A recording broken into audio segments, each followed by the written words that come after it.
Ding dong, the Democrat Party's dead. Which old Democrat Party? The wicked Democrat Party. Ding dong, the wicked Democrat Party's dead. I should probably not be singing over a different tune, but I'm just so excited. I just can't believe it. I just can't believe our luck. Who knew that the Democrat Party would wander into the joint session of Congress, the speech by President Donald Trump, where he was going to talk about all the remarkable things he's been able to accomplish thus far and all the remarkable things he hopes to accomplish in the near future, and they would just commit Harry-Carry within the first few minutes. Who knew? I mean, look, I knew that the Democrat Party was in shambles. Don't get me, I'm not trying to sugarcoat this. We knew that these people were lost. We knew that these people were soulless and heartless. We knew that they had no vision, that they had no idea, they had no leadership. We knew that these people were so intolerant and deranged, and that Donald Trump winning the election made them even, it exacerbated.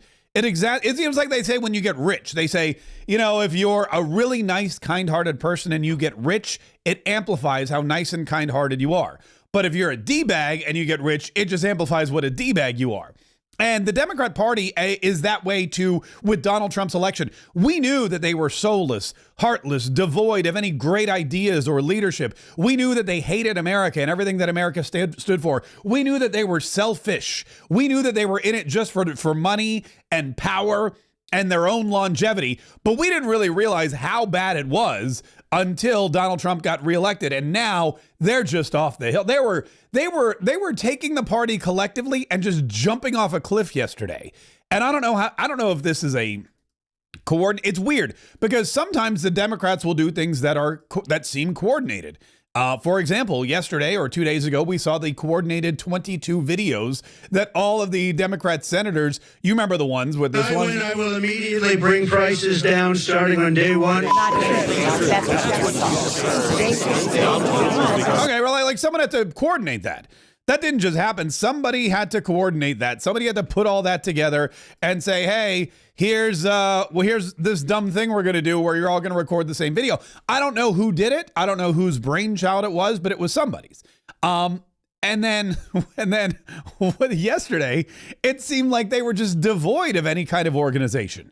I'm not complaining. I'm just saying that's the way that look. And there's so many great moments from the speech too. Donald Trump was on fire. It was one of the best speeches he ever gave.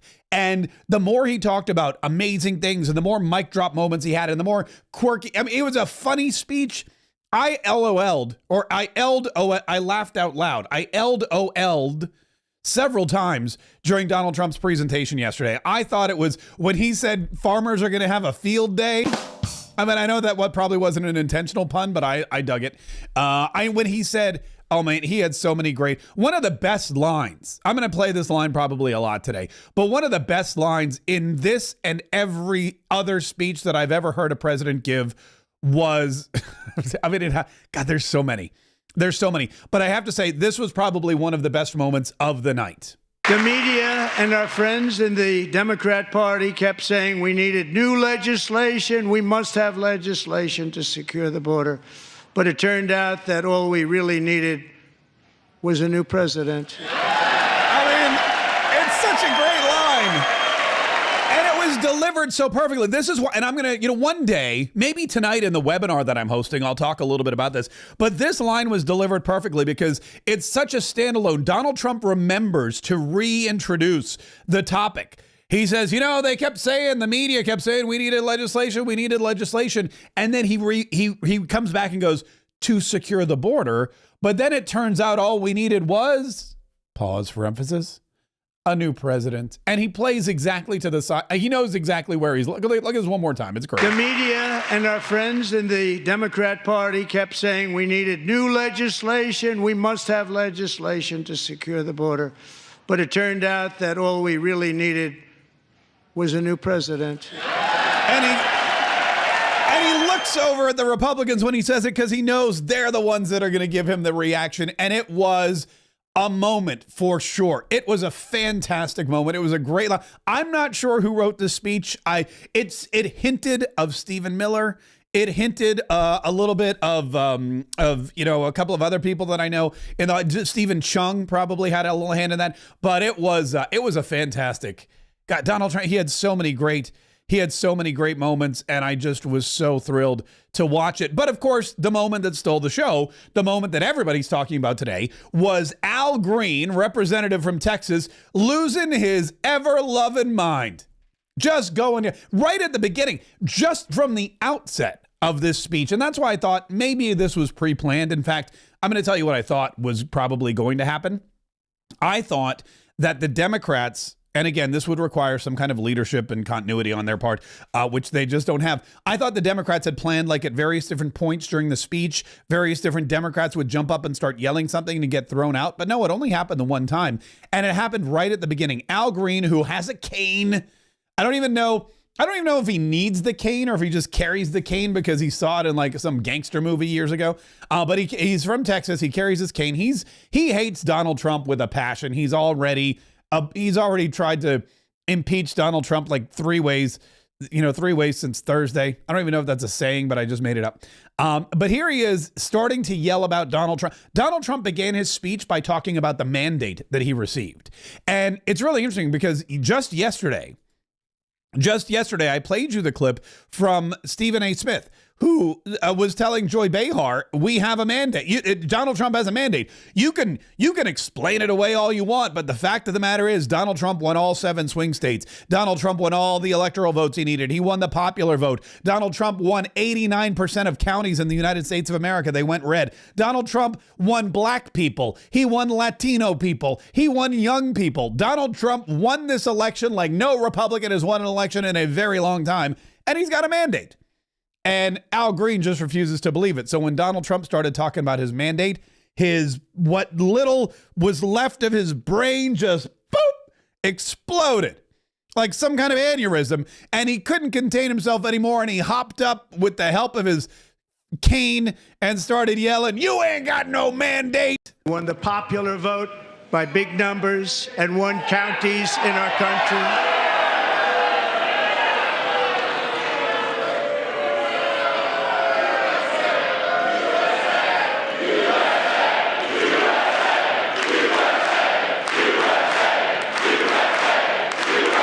And by the way, the Republicans clearly have been to a lot of Trump rallies because that's the first rule of Trump rally is if there's a disruptive protester, just start chanting USA really, really loud. That's the first rule. Anytime, if anyone's ever been to a Trump rally, and I've been to dozens of Trump rallies, they have a speaker and the voice comes on the speaker and says, "Ladies and gentlemen, if you see a protester or a liberal lunatic in the crowd, please do not harm them. Simply surround them, put your signs and hands in the air, and start chanting USA, USA." That's what they do with the Trump rally.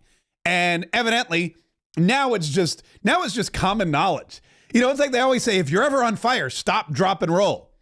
Remember that in high school? It was like, stop, drop, and roll. And that puts the fire out. The new one is if there's a school shooting, what do they tell you? They tell you to run, fight? No, run, hide, fight. Those are things you're supposed to run first. If you can't run, you hide. And if the guy can, then it's fight. So it's run, hide, fight, stop, drop, roll, USA. That's the Trump rally thing. If there's ever a protester, if there's ever anyone antagonizing Donald Trump, just start chanting USA, USA. And it doesn't matter where you are. Trump rally, middle of the street, some kind of concert, or evidently at a joint session of Congress. You do the exact same thing. And when Al Green started yelling, "You ain't got no mandate," that's exactly what the Republicans did. Won the popular vote by big numbers and won counties in our country.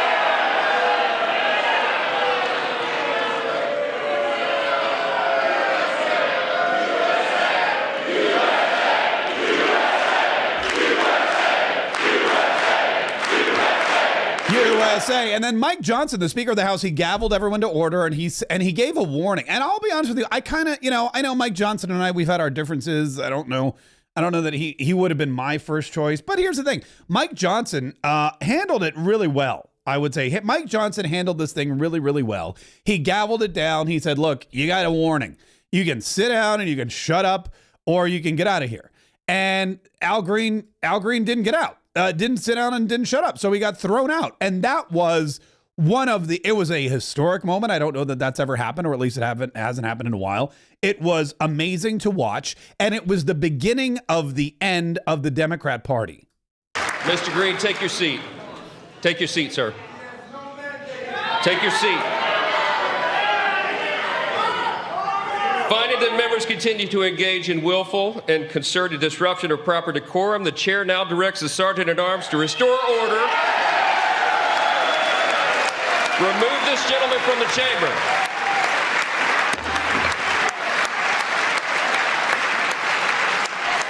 Yeah, and then they throw him out. They throw him out. The sergeant at arms comes by, and as they're throwing him out, I thought I had the chance of na, hey, goodbye. I may actually, you know what? In fact, let me see. I may have it somewhere. Oh, here it is. Listen, this is better. Finding that members continue to engage in willful and concerted disruption of proper decorum, the chair now directs the sergeant at arms to restore order. Remove this gentleman from the chamber. Yeah. And then he picks up, and he goes willingly. He grabs his coat. He grabs his cane, which evidently he doesn't need to move around because he's just waving it in the air. He's just waving it, and then the sergeant at arms come. Now listen. Na, hey, goodbye. And he keeps yelling. He keeps yelling about the stupid mandate, and all the other Democrats are just sitting there because that's all they can do. And then they walk him, they escort him by Jasmine Crockett, members are directed to shut the you-know-what up. And then he walks by Jasmine Crockett. And by the way, these are Houston Democrats. This is what Houston gives us. When you are elected as in a predominantly blue Houston district, you get Jasmine Crockett, who, man, is a special. I don't know what's going on in Houston, but they are a special kind of crazy, aren't they?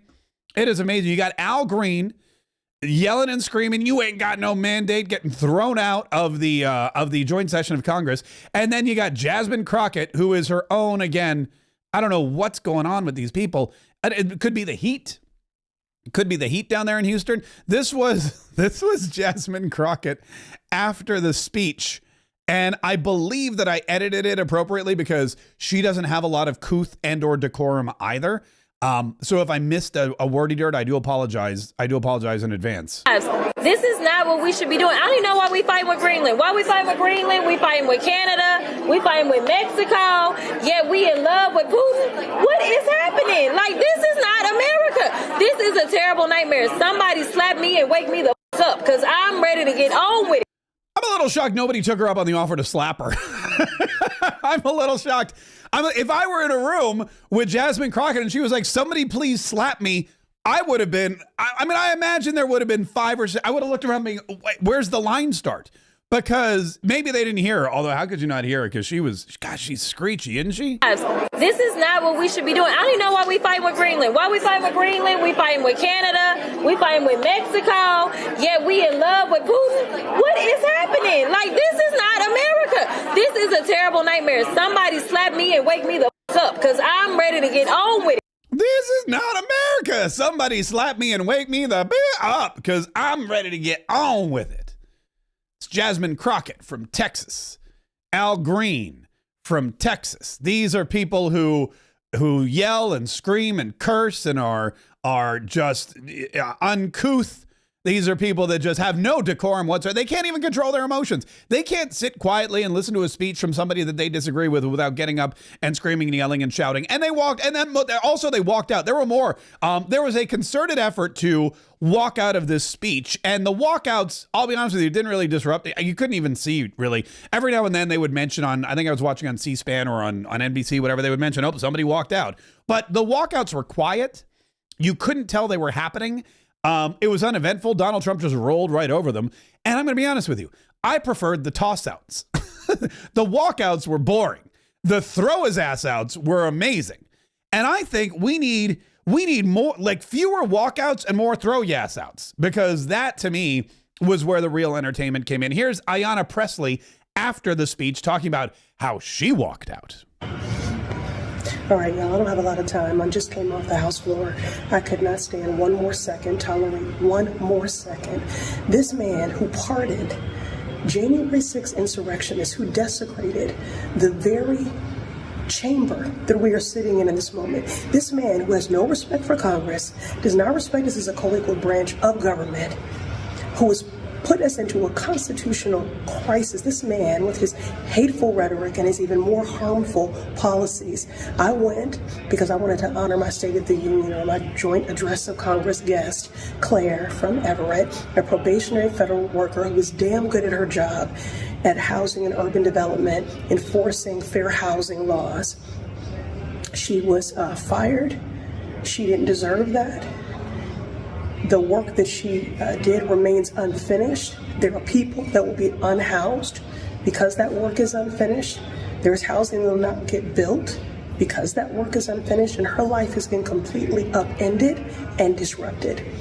And because Claire is also a manual wheelchair user and navigated a lot of ableist spaces to come here today, I wanted to take a seat and take up space and honor her. But there is no way that I could stay there for this address. It is insult to injury, the lies and the propaganda. I don't understand why if she gets up and walks, why is she whispering in the hallway? She doesn't have enough respect for her office or for the building that they're in to sit around and listen to the end of this speech with her friend who she brought, who's in a wheelchair, who had to navigate all of this ableist. I don't even know what an ableist is, but you had to navigate all this ableist stuff. She couldn't even sit and show enough respect to the president of the United States.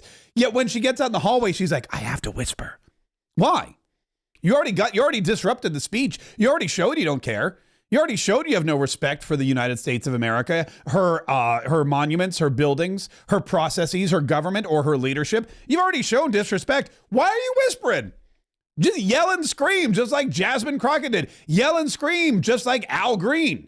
That's what Democrats do. They yell and they scream. The reaction to it was just ridiculous. I gotta play this for you. This is, oh, look, I'll show you this photo first of all. This is a group of Democrats. So the Democrat Karens, and I'm including Malcolm Frost in that as well. The Democrat Karens all took this photo where they're angry with Donald Trump. They also decided to all wear pink to this particular ceremony. And the reason they wanted to wear pink to the ceremony is because they were protesting Donald Trump's treatment of women. However, Donald Trump's treatment of women was, hey, let's protect women in sports and keep the transgender dudes out of them. But now all of a sudden that's a bad thing. Here's Elizabeth Warren. Elizabeth Warren got in the back of her limousine or her Uber or where, I don't even know what it was. And she was so upset. She recorded this video in the privacy of her own car. So one of the interesting things tonight about Donald Trump's State of the Union address is just how it had layers and layers of ugliness and distraction and crazy stories and stuff that would make a fact checker's head explode. Why do all that? And I think the big part is because Donald Trump and the Republicans in Congress have a plan. And the plan is to cut taxes for billionaires and to make everybody else pay for it. And the best way to slip through a plan like that is so unpopular is to try to throw up one handful of sand after another and hope that nobody will actually see what's happening. Donald Trump handing over our country to a handful of billionaires. Well, I see it. Others see it. I hope you see it. We're ready to fight back on this. It's ironic to me. This is really ironic to me for a couple of reasons. First of all, I don't know if you noticed this, but on her lapel, and all the Democrats had, these were handed out as the Democrats entered the chamber. They're pins. Flag pins. But it's not just the American flag. It's the American flag and the Ukraine flag. And they're together on the same pole. It looks like they're like sharing a pole, whatever. They're dancing on the same pole. And it's the American flag and the Ukraine flag. And they've all got them on their lapels. And I'm like, wait a minute. Why are you wearing two flags? You can't pledge allegiance to two flags. You can't, you can't chase two masters. You can't do that. You got to pick one.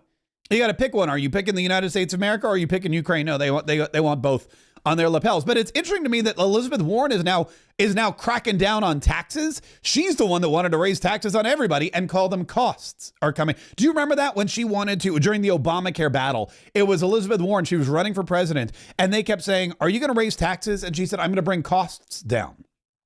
And everyone's like, right, but can you just admit to us that you're going to raise taxes? And she was like, I'm bringing down costs. So if you bring down costs and raise taxes, she was hoping it would be a wash and nobody would notice. Basically, she was throwing sand in everyone's faces. And she sees what Donald Trump was trying to do. She's not going to fall for it. She gets it. She's Elizabeth Warren, and you can't pull the wool over her eyes or the feathers down. I guess it would be like the headdress. You can't pull the headdress out over her eyes, which I think is what really upset her, because during the speech, Donald Trump referred to her as Pocahontas when he was talking about Ukraine, because the only thing these Democrats stood up for, and this is really the sad part. This is the story. This is why the Democrat Party is dead. R.I.P. The Democrat Party. Was it like 1865 to 2025? It's over, folks. The Democrat Party is over. These people were paralyzed by Donald Trump. Donald Trump's words, his rhetoric, his oration, his intensity, his awe-inspiring speech. It was too much for them. They were literally paralyzed. They could not get up out of their seats. They could not stand. The only time they could stand was, well, Al Green got up because he didn't think that Donald Trump had a mandate. And the only time that Elizabeth Warren stood up was when Donald Trump was talking about peace in Ukraine, how he was finally getting the peace in Ukraine. And oh yes, that's when Elizabeth Warren stood up to applaud, because we've spent $300+ billion on a never-ending war. And so Donald Trump called her Pocahontas. I'm also working tirelessly to end the savage conflict in Ukraine. Millions of Ukrainians and Russians have been needlessly killed or wounded in this horrific and brutal conflict with no end in sight. The United States has sent hundreds of billions of dollars to support Ukraine's defense, with no security, with no anything. That's the Democrats applauding, by the way. That's the Democrats. They're applauding the fact that Ukraine got $300 billion with absolutely no oversight. That to them is something worth. That's when they stand up and they say, "Hey, that's cool."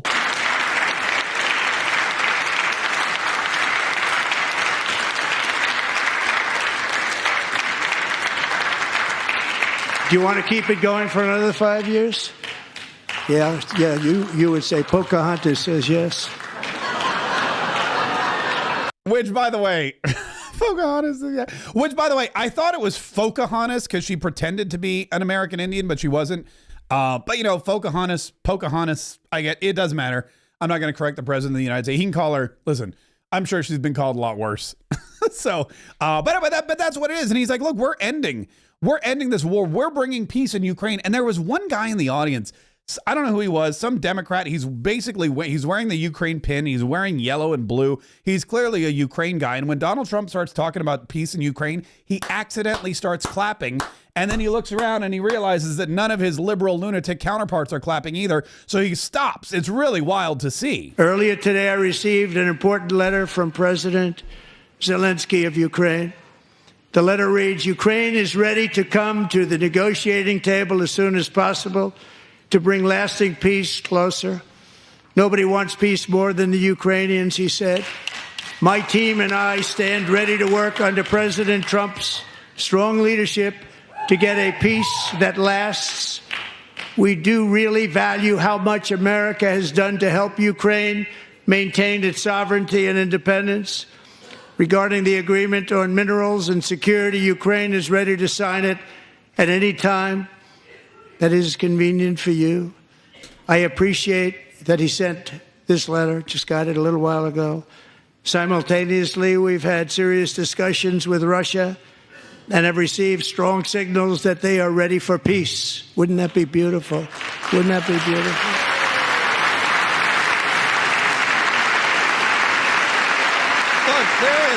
He's clapping and then he's like, oh no, I'm not, I clapped at it. Wait a minute. are we not clapping for peace in Ukraine? Oh no, he has to actually look at the Democrats around him and go, oh, I thought peace in Ukraine was good. No, this is how their collective Borg lizard brain works. Anything Donald Trump says is bad. And Donald Trump could come up there and say, I cured cancer. We landed on Mars. We found intelligent life on Earth. We've been able to extend the life expectancy by 100 years. We've ended poverty and obesity and homelessness. And also everybody's getting a check for $100,000 to be deposited in their bank account tax-free every single year for the rest of their lives. He could say all of that, and these cadavers would not be able to move. They would sit. And I don't know if it's some kind of medical mystery. I don't know if we need to get RFK Jr.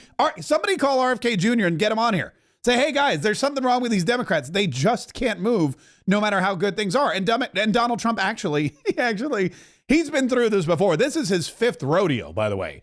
And he actually called them out on it at the beginning, which I thought was, again, a masterful way to put them in their place before the speech even starts. He knew what was coming. He knew what the Democrats were going to do, or rather not do. And he disarmed them from the get-go, which is genius. This is my 5th such speech to Congress. And once again, I look at the Democrats in front of me, and I realize there is absolutely nothing I can say to make them happy or to make them stand or smile or applaud. Nothing I can do. I could find a cure to the most devastating disease, a disease that would wipe out entire nations, or announce the answers to the greatest economy in history, or the stoppage of crime to the lowest levels ever recorded. And these people sitting right here will not clap, will not stand, and certainly will not cheer for these astronomical achievements. They won't do it, no matter what. Five times I've been up here. It's very sad, and it just shouldn't be this way. Yeah. It shouldn't be that way. Why can't you stand up for good things? Why is it you can't stand up? I mean, it's really incredible. And they say that the Democrats are divisive, or that the Republicans, rather, are divisive. They say Donald Trump is divisive. Donald Trump is splitting our country in two. No. Donald Trump saying, hey, why don't we all stand and celebrate good things? You're the ones that are sitting on your butts.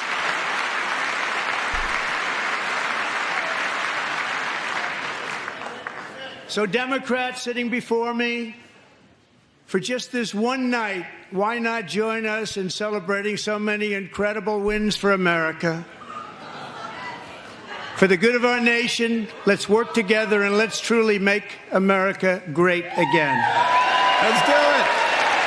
Let's do it. Nope. Nancy Pelosi's just going to sit there, wipe her upper lip, and clutch her ski pole that she needs to actually walk these days because she's so decrepit and old. And that was the whole night. It doesn't matter what Donald Trump said.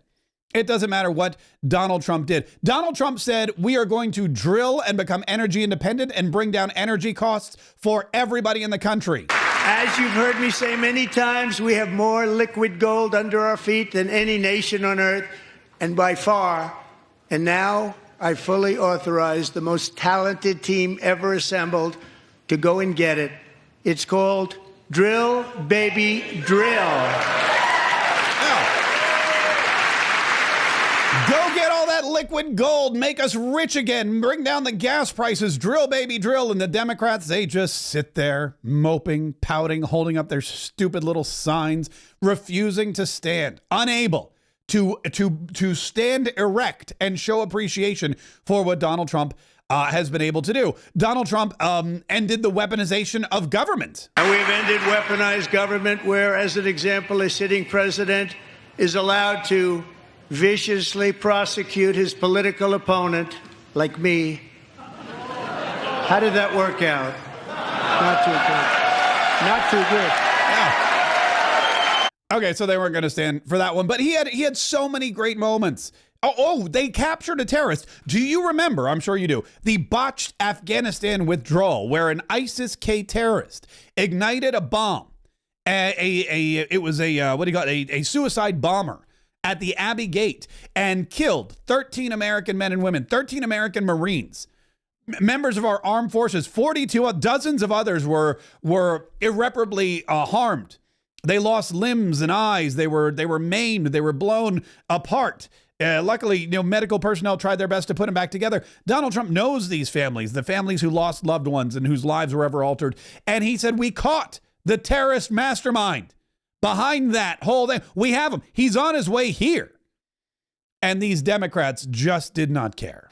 Tonight, I am pleased to announce that we have just apprehended the top terrorist responsible for that atrocity. And he is right now on his way here to face the swift sword of American justice. Yay!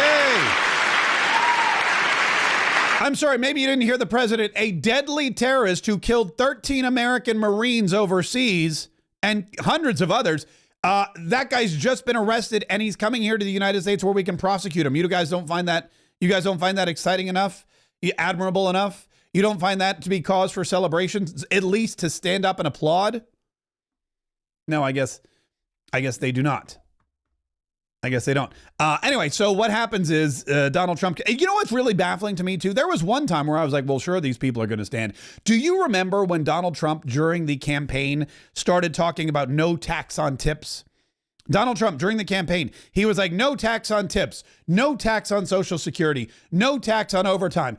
And it was such a great monumental thing that Kamala Harris stole it. Don't you remember Kamala Harris? Like just really, I want to say a week or two after Donald Trump started using no tax on tips, Kamala Harris went out to Las Vegas, the same place where Donald Trump unveiled it, and said, you know what, y'all? We're going to be unburdened by what has been. Ain't going to be no tax on no tips. And everyone was screaming and cheering. And we all were like, wait a minute. The Democrats are screaming and cheering. They're thrilled that Kamala Harris said no tax on tips, which is one of Donald Trump's policies. So Kamala Harris steals Donald Trump's policy, talks about it on her rally. In her rally, the Democrats are cheering it and applauding it and saying no tax on tips is amazing. Donald Trump wins the election. Now he's reiterating during his joint session of Congress that he's all for no tax on tips. And guess what? Now the Democrats hate it. I'm calling for no tax on tips, no tax on overtime, and no tax on Social Security benefits for our great seniors. And they just sit there. And I don't know why it's sideways on my screen. I don't guess it's maybe sideways. It doesn't matter. It doesn't matter. Sideways, right ways, upside down. They're not standing. They're sitting firmly in their seats. Their butts are glued. They cannot move. Then it just got really, that was like just baffling to me. I'm like, you guys actually campaigned on no tax on tips. Why are you not cheering for this? You guys went out to rallies and you cheered on Kamala Harris when she stole no tax on tips. I don't understand now why you have why it's such a big problem. But then it just got really disgusting because then Donald Trump kind of shifted to the part of the program where he was pointing out people in the audience who he brought as his special guests, not as special guests of the president or the first lady, but as special guests of the United States of America. This is a monumental occasion. There's only 3 more of these left, 4 more total, but 3 more now after tonight. And Donald Trump said, I want to bring in some special guests and let these people know that they've influenced what I do. They've influenced our agenda, and they've been inspirations to so many people. One of them was the family of Laken Riley. Laken Riley, a University of Georgia nursing student who was attacked and killed by an illegal alien. Then there was the family of this poor girl, a 12-year-old girl. Her mom was there, Jocelyn Nungari, and she was just like the coolest little girl. And she went out and she was abducted by a gang of, I believe it was Tren de Aragua. And they grabbed her. They took her to like an overpass or an underpass, and they did horrible things to her. They ended up killing her. It was devastating. You've seen her mom probably several times before. And Donald Trump had her there. Her mom was tearful. Her mom was crying. Her mom was just so sad and so sick. And Donald Trump said, look, I know that Jocelyn was a huge animal lover. She loved animals. And so I've announced an executive order naming a wildlife refuge right across Galveston Bay in Texas.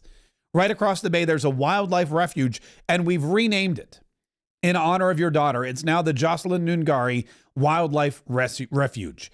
And what did the Democrats do when this happened? They just sat there, motionless, They didn't move. They didn't applaud. They didn't honor the young girl or her mother. And it was sickening to see. They didn't do it for Laken Riley. They didn't do it for Jocelyn Dungari. They didn't do it for DJ Daniel. DJ Daniel is, I got to tell you, he's one of the cutest kids you've ever seen. He's 13 years old.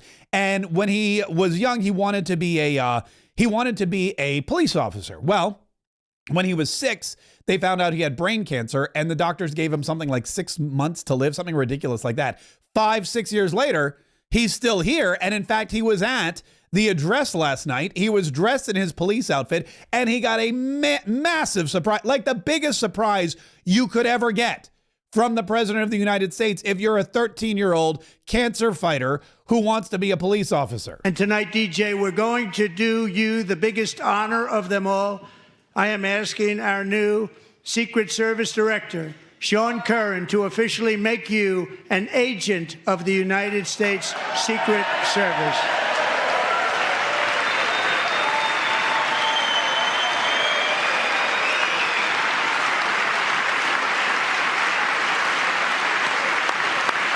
That's amazing. And there's Sean Curran, by the way. Look, he's got the badge.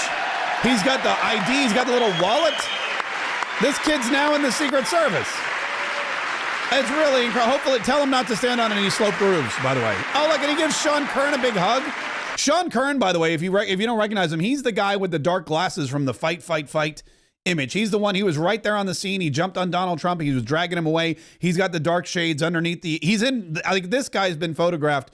His photograph is internet. It's iconic now because he's the guy standing right in front, right beside the president. And he's the guy that is now the director of the Secret Service. And he just swore in DJ Daniel and got a big hug. Look at that. And now everyone, of course, is starting to chant DJ, DJ, DJ, DJ, DJ. I'm sorry, not everybody is chanting DJ, DJ because the Democrats are just sitting there quietly doing absolutely nothing, showing absolutely no emotion and absolutely zero respect for this young 13-year-old boy who's been battling cancer and just got the dream of his life realized by the President of the United States. It didn't even end there. There was another kid, Jason Hartley. Jason Hartley is a high school senior, really smart kid, dude, has like a 4.0 or something. And 4.4, something like that. And his whole family, his father before him, his grandfather, his great-grandfather, they all served in the American military. And his father was killed. He was in the line of duty. I think he was a police officer, I want to say. And so he was there with his mom. And this kid wants nothing more than to, follow in his family's footsteps and go to West Point. And so he's sitting there I don't know if he even knows why he's there. But Donald Trump says this guy wants to go to West Point. Well, guess what happened to Jason Hartley? I'm pleased to inform you that your application has been accepted. You will soon be joining the Corps of Cadets. Look at that. That's amazing. That's incredible. That's the most incredible news ever. To find out that you're going to your dream school, West Point, from the President of the United States. I mean, think about it. That's just incredible. And look. Oh, look who's there to give him a high five. It's DJ Daniel, the newest member of the U.S. Secret Service. This was the kind of evening that was exciting, emotional. It was awe-inspiring. It was impassioned. Everybody there just felt such goodwill. And I have to imagine some of these Democrats did too, even though they refused to show it. But to just sit there and not feel moved, not feel motivated, not feel enlightened, and not feel just anything for any of these incredible moments, whether it was Laken Riley, whether it was Jocelyn Dungari, whether it was DJ Daniel, whether it was the girl who got smashed in the face with a volleyball by a dude who was pretending to be a woman because he couldn't hack it on the men's team. All of these moments, the Democrats just let slip through their heartless, soulless fingers. Their dead, lifeless bodies just sat there unmoving, unwavering, unwilling even to acknowledge the great things that Donald Trump and the Republican Party have been able to accomplish. Over on CNN, Scott Jennings summed it up pretty well. They were talking about Elise Slotkin, who gave the I guess the rebuttal, I didn't watch it because I didn't care, but Elise Slotkin gave the rebuttal, which I guess is that's like the worst job ever. When you have a majority of the country leaning red, when you have a majority of the country who's Republican, when you have a majority of the country who loves Donald Trump and loves his speech, and then you have to go out there and give the rebuttal, that's a tough break. But Scott Jennings said, look, it doesn't matter what she said. Yeah, I mean, look, I'm sure she's a very nice person. None of this will be remembered because this was a horrific night for the opposition party, regardless of how well she just spoke. It started out with Al Green getting thrown off the House floor because he couldn't keep his emotions under control. Then they had the ridiculous paddles, which now social media is roasting. That you said false on one side and ridiculous. Elon on and the then other. finally, and maybe most terribly, the Democrats who couldn't find it in their heart to stand for objectively good things, including the 95-year-old mother of Mark Fogel and Mark, who got rescued from a Russian prison, and they couldn't even stand up for that. I thought Democrats came into this speech lost and defeated by Donald Trump, and today it looks to me like they're even more lost and even more defeated than when this speech started. I forgot Mark Fogel was there too with his 95-year-old grandmother. Yeah, it was a night full of amazing events and celebrations, and the Democrats refused to celebrate any of them. And it will be remembered for Al. That's all I'm going to remember. I'm going to remember Donald Trump killed it and Al Green got his ass tossed out. That's all I'm going to remember from this night. I'll remember the paddles too, which even Michael Steele, who was a Republican, then he wasn't a Republican, then he joined the Lincoln Project. He's a never Trumper. Now he's on CNN. Even Michael Steele was like, what was with these paddles? He called them bingo paddles. I don't know what a bingo paddle is, but even he was like, go fire whoever came up with that idea. Yeah, How they gonna snatch it back, Michael, when they holding up bingo or auction signs? I was going to say, well, thank you, Simone. Can we talk about it? The bingo signs were killing me. I don't know who thought up the bingo signs, but they should be fired. Michael, this is an indictment, in my opinion, on the Democratic leadership. Yeah, what is a bingo paddle? I thought auction sign. I think it's an auction paddle is what he called it, a bingo sign. I don't know what he's doing with those paddles. I don't want to know. But look at this, Al Green walking out. Nobody approved of Al Green. CNN had a poll in the field immediately, and they were able to report on how badly Al Green's performance damaged the Democrat Party during the course of the event, which is wanting to get reaction on Congressman Al Green's antics and being ejected. 80% of speech watchers said that the Democratic congressman's interrupting of Trump's speech was inappropriate. Only 20% of speech watchers thought what Green did was appropriate, Aaron. Okay, there you go. And that includes definitely 80% of the country. If you think that the country is like 50-50 Democrat Republican, it's probably a fair assessment. So 80% means a majority of Democrats thought this guy was a tool and what he did was inappropriate and made their party look bad. And what it's going to do is it's going to chase more and more people away from the Democrat Party. They're going to lose more black voters. They're going to lose more Latino voters. They're going to lose more young voters. They're going to lose more blue state voters. People in Houston are going to look at Al Green and go, oh, why you got to make us look like that? Why you got to act the fool? And it's not going to any Republican right now who was thinking of challenging Al Green or Jasmine Crockett or any of these other weirdos or Malcolm Frost, even in Orlando, any of these weird whack job leftist lunatics, any Republican who was thinking, I don't have a chance in these blue districts, I think is waking up today going, you know what? There may be a chance. 80% disagree with what Al Green did during the course of the event, which is wanting to get reaction on Congressman Al Green's antics and being ejected. 80% of speech watchers said that the Democratic congressman's interrupting of Trump's speech was inappropriate. Only 20% of speech watchers thought what Green did was appropriate, Aaron. Okay, there you go. So if you're in Al Green's district and you're a Republican and you want to be in Congress, go for it, man. You got 80% of people, which includes 30% of Democrats, saying this guy is not good. This guy's bad. He's going to probably get censured. I heard that the Freedom Caucus is already working on a censure for him, which makes sense. You know, it makes sense to censure that guy. It's probably not going to do any good, but do it anyway. You know, they do it. We censured Adam Schiff and he got promoted to the Senate. So at least he's out of the House. At least he's out of the House of Representatives. But probably the most reprehensible moment, probably the worst moment by the Democrat Party didn't even come from Al Green. Probably the most reprehensible, disgusting moment from the Democrat Party's reaction to Donald Trump's speech didn't even happen at the Capitol building. It didn't happen during the course of the event. It didn't even happen immediately afterward in the vestibule. It happened on CNN. I'm sorry, on MSNBC. I get the two confused because it happened on MSNBC. And it was a career ending, I believe. If this doesn't end a career, I don't know what. If they got rid of Joy Reid, they probably got rid of the wrong person. But it was Nicole Wallace who was talking about DJ, DJ Daniel. Remember, we showed you DJ Daniel, who Donald Trump made an honorary member of the U.S. Secret Service. And tonight, DJ, we're going to do you the biggest honor of them all. I am asking our new Secret Service Director, Sean Curran, to officially make you an agent of the United States Secret Service.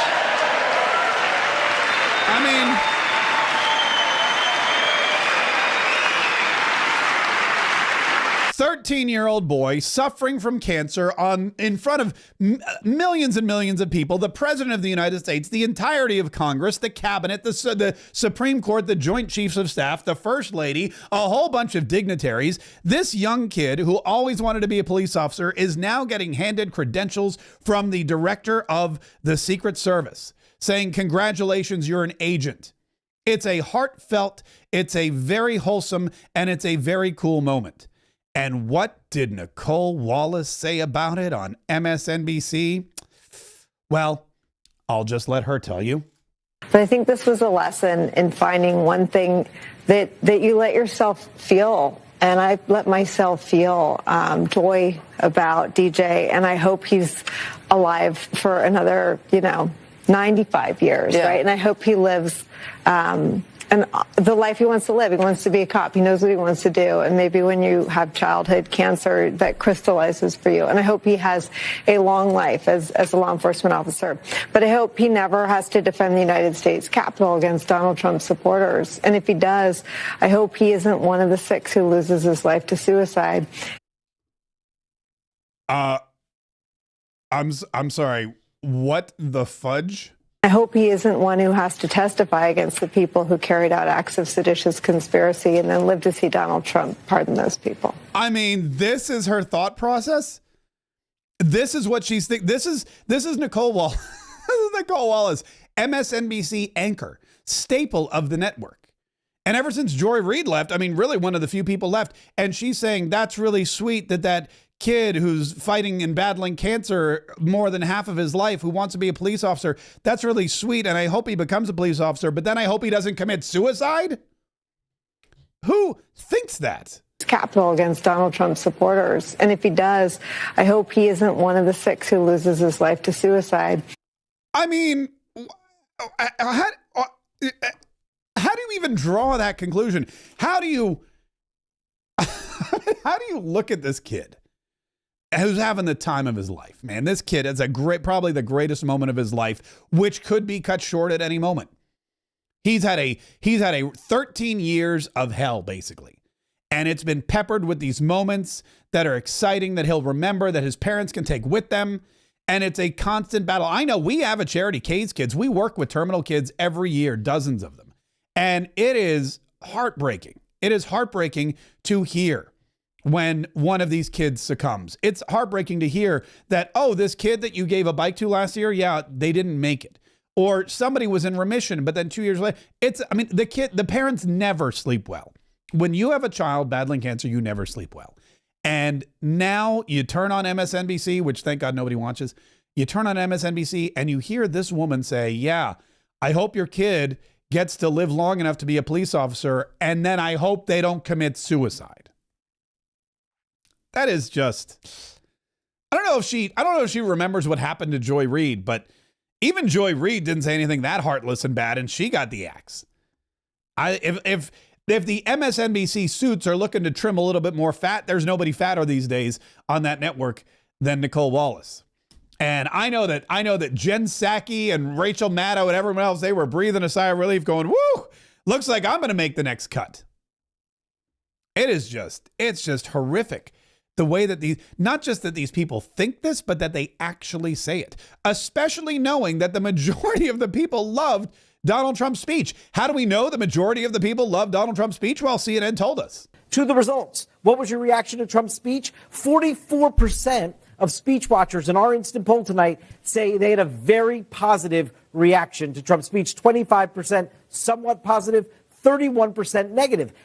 Okay, 44% very positive, 25% somewhat positive. So if you add those together, that's 69% said, I guess I could have just subtracted 31% from 100. That would have been another way to do it. 69% of people that watched this speech said they had a positive reaction to it.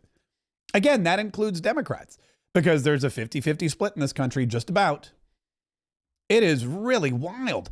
Donald Trump won over so many Democrats and Democrats lost so many Democrats. I thought for sure, they always say, because I'm really thinking now, okay, when I get to the House of Representatives after I primary John Rutherford in 2026, if I in fact decide to do that, when I get to the House of Representatives and I'm representing Florida's 5th district, is it going to be a majority Republican House of Representatives? Typically, no. And I was all prepared to go in there all combative because that's my nature anyway. I'm a pretty combative person. But I was like, I'm going to go in there ready to duke it out, ready to have some verbal fights and spar with some of these whack jobs, especially when they take control. And I'll go in there. I have no couth. I'll go in there. I'll boo Hakeem Jeffries when he's saying something silly if he's the Speaker of the House of Representatives or if he sits behind Donald Trump and tears up a speech or whatnot. But after the way the Democrats acted yesterday, after Al Green walking out, after all these people, Ayanna Pressley walking out, I'm sorry, Al Green getting thrown out, Ayanna Pressley walking out, after these ridiculous signs, after the fact that they all sat there like lumps on logs and couldn't even stand for a kid with cancer or a kid whose father got shot in the line of duty who's now going to realize his dream at West Point, or a mother who takes solace in the fact that her 12-year-old daughter, who was murdered by illegal aliens that the Democrats let come into our country and just roam around free, is now going to have a wildlife refuge named after her daughter. Or the fact that we're going to drill, baby, drill and save our economy, or secure the border so that no more illegal aliens come in, or end the devastating war in Ukraine, which has cost thousands of lives, ruined an entire country, and cost the American taxpayer over $300 billion. They can't stand for any of these things. Who is going to vote for that? You know what they say, if you can't stand for something, then you fall for anything. And I think that the Democrat Party has fallen. I really do. I think they've fallen and they can't get up. And I'm not even sure that they're going to win back the House. Typically, history tells us that the incumbent party in the White House always loses the House of Representatives in the midterms. Donald Trump's made a lot of history. Donald Trump made history with a great political comeback, an amazing political comeback, by winning the popular vote for the first time in like 40 years. Donald Trump's done an incredible thing.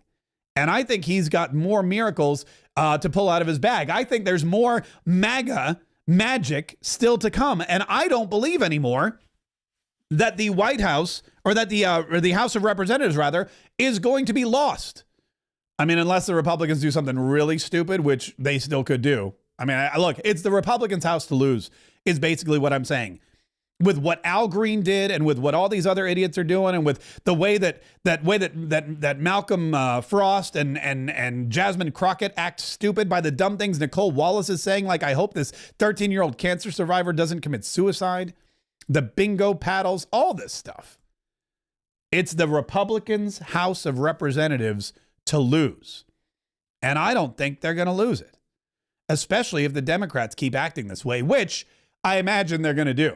Because why would the Democrats stop acting this way? There, a couple of other, the reaction to this was really, Mike Johnson, he really kind of, I don't want to say he impressed me, but like I said, I enjoyed the way that he handled the situation.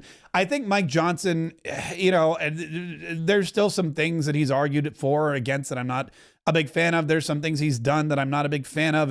But I'm a fan of the way he handled himself yesterday, and I'm a fan of what he said about Donald Trump's speech. America's back. America's golden age is here. The American dream is unstoppable. Pretty amazing night. I would argue probably Donald Trump's best speech.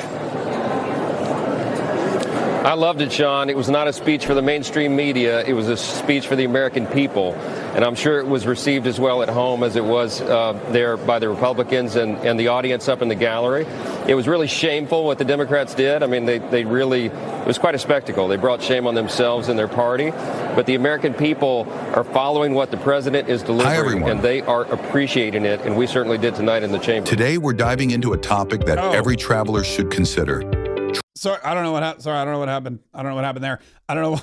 Travel videos started popping up in the back of my in the back of my screen. But look, he's right about that. It was 100% a. This is the White House press briefing, which is going to begin very shortly. It was 100% a speech for America. It was 100% a speech for the masses. It was not a speech for the press corps. It was not a speech for the mainstream media. It was a speech for an American public who put this man back in office, who demanded change, who handed him a mandate and said, hey, Donald Trump, we believe you. We trust you. We know you're the man for the job. We know what you're going to be able to do for us, and we want you to do it. And Donald Trump came out there and said, I don't care what any of these people over here say or do. I don't care what the media says or does. We are going to honor the promises, and we're going to deliver on the promises we made to you. Now, one last thing before I want to dip into the press briefing here because I think it's going to be a big one. And I know that Caroline Leavitt, who's going to be sleep deprived, but also jazzed beyond belief about how well it went. Also, I want to see who's in that hot seat. But tonight, listen, we are going to do something very cool. It's my first ever masterclass to teach social media marketing to whomever wants to learn it. I know a lot of people that watch this are professionals. You're in sales, you have a business of your own, you're a contractor, you're whatever. And then there's a lot of people that always ask me, hey, how do you do this? How do you do that? Who makes your thumbnails? How do you get people to buy your books on social media? All this kind of stuff. People want to know about our merchandising. And so I've put together a 1-hour masterclass, which will go live tonight at 8 p.m. And it's called Dollars for Followers. You can go to dollarsforfollowers.com and you can buy yourself a ticket. It's only $17. It's 1 hour. And I'll teach you how to make at least $1 for every follower you have. At least $1 for every follower that you have. And that's just in the first 60 minutes. We're also going to do what I call content audits, where we'll look at some people's content and we'll say, hey, here's what you can do to make it a little bit better. Here's what you can do to make it maybe a little bit more enticing. Here's what you can do to spruce it up and get more followers or purchasers or buyers or whatever you want. So that happens tonight. It's live at 8 p.m. and it's going to be, I'm really looking forward. It's going to be very, very eye-opening for a lot of people that want to use social media the way that I do, the way that, turn it into a career. If you haven't. So if you want to register, go to dollarsforfollowers.com. I've put the link in the description of this video on YouTube and on Rumble, pretty much everywhere. It is via Zoom, and we do have a limited number of spots in the Zoom room. I don't know how many spots, but it is limited. Again, it's only $17, and you can go through the website. It tells you exactly what happens. Part 1, how to make $1 for every follower you have. Part 2, creating cash flow content your audience is going to love. And then Part 3, how to grow and repeat and do it over and over and over again. So for my business-minded Katriots, for the Katriots out there who are trying to build their businesses and really take true advantage of Donald Trump's new golden age, this is something that you're going to love. And like I said, we tried to make it affordable. It's only $17, and that happens tonight. Definitely register soon, because again, I don't know how much longer we're going to get. We are just waiting here now momentarily. We're going to have Caroline Leavitt, the press secretary, come out and talk to us about what we heard last night, talk to us about everything else. There's a couple of other things that I think she's going to mention, and that is this tariff war, so to speak, this AKA, also known as just tariffs. But the Canadians are now declaring we're in a tariff war with them, and China is declaring there's a tariff war, and Donald Trump has declared war on all of his allies and is treating them like adversaries. That's not the case. We're just treating them the way they treat us. So we're going to dip in and listen to that. But I've noticed a couple of super chats have come in as well from the YouTube stream. And I just want to shout those people out. Pepski says he loves the YouTube videos and lives. He thinks if I had a guest on, that would be awesome. We have had some guests on before, and we will continue to have some guests on as well. Christiane Haggerty dropped a $5 super chat. Thank you very much, Christiane, and wrote drill, baby, drill, which is a sentiment that I think a lot of people, it is the next thing on the docket. Keep in mind, Donald Trump is a very busy guy. He had to secure the border. That was number one. You stop the bleeding. Then you have to get rid of all the cancer. You have to extricate and evacuate all the criminal illegals. Then you've got to work on Ukraine and stop the killing. Plus, there's other things that pop up here and there and everywhere else. Also, he just recently got his FBI director in place. They're trying to weed out all of the woke DEI stuff from the military. So it's a busy day. It's a busy, it's a busy couple months, but he will definitely get to the energy independence. And he's got a great guy in Chris Wright, who is the energy secretary, who understands the value of not just drilling for oil, but nuclear energy and nuclear energy dominance. He understands that this EV mandate is ridiculous. So it's going to be fantastic. Karina Yabeni, thank you so much for the $5 super chat. We really appreciate that as well. We appreciate all of our super chatters and our Rumble ranters and everybody who can help support the show and in whatever way you can support the show, because that way we can keep the show going on and on and on. All right, so it's going to be a little bit later. Like I said, she's probably a little tired. So we're going to dip out. And if you want to watch it, you can continue to watch it wherever it is. But listen, thank you guys so much for joining us today. Don't forget to subscribe. Subscribe to this channel. Subscribe to the YouTube. Set those notifications. Make sure that you are listening every single day, because you never know when Donald Trump's going to say something or the Democrats are going to do something that we need to make you aware of. The enemy is, look, they're falling fast. They're crumbling. But when you hit rock bottom, you have no place to go other than straight up. And the Democrats, if they're not at rock bottom yet, they're getting close, and then they're going to be on the rise. We're going to be there watching them. We're going to be there ready to knock them right back down. We're going to be ready to continue to defeat them, because they're not going to change their ways. They're just going to change their tactics. And you need to stay sharp so you know how to fight, so that we can continue to save the Republic. Hope to see you guys tonight at the Masterclass. Again, you can go to dollarsforfollowers.com. Get your ticket, dollarsforfollowers.com. Learn how to make $1 for every follower you have. We'll see you tonight, hopefully.